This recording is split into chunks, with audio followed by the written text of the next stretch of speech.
I've been working on this for about 8 years now.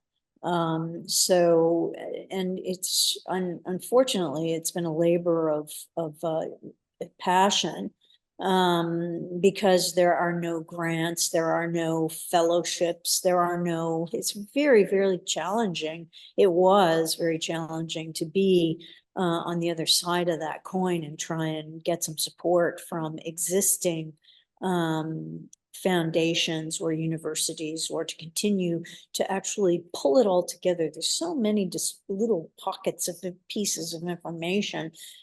So it was friends in need. That is why I started. I have spent a lifetime in the visual arts. And as you know, I'm the founding director of the Dumbo Art Center and Festival.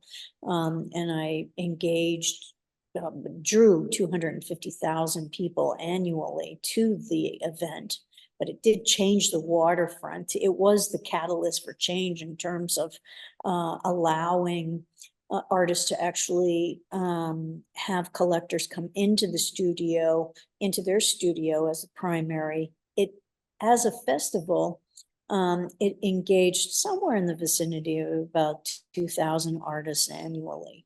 So, and I'm saying annually on the festival at the Dumbo Art Center as well. So if I cross combine the artists that we showed, the auctions, who we catered to through our service-oriented programs, as well as the exhibiting artists, that's thousands of artists that I was interacting with, many of whom have cycled through. I still am in communication with.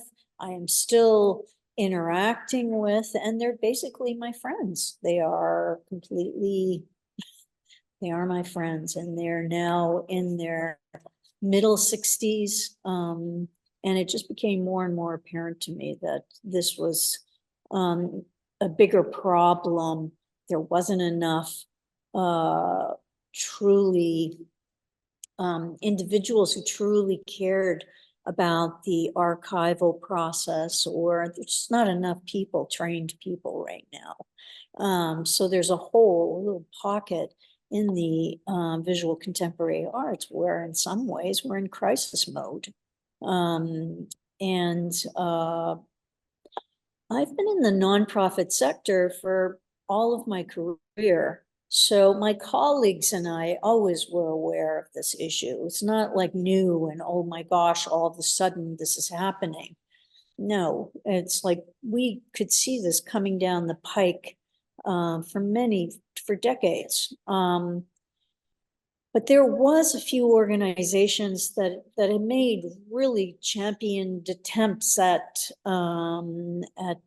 trying to figure out how to deal with what was about to come, and some that still try very hard to deal with their communities. In California, for example, the Artist Legacy Foundation took in as their mission and as a task that they would try and resolve how perhaps I don't want to exactly use the term lesser known significant artists, but artists who are maybe not the top 300 blockbuster names. You know, there's all of this subset of artists that are incredibly important, that a lot of people don't know who they are, what they've done, or what they've accomplished. And it's like a feeding system. So there's tiers and tiers of artists that are not recognized for the value of the work and their contribution to the historical continuum. And it's those artists that CEPL is mostly concerned with.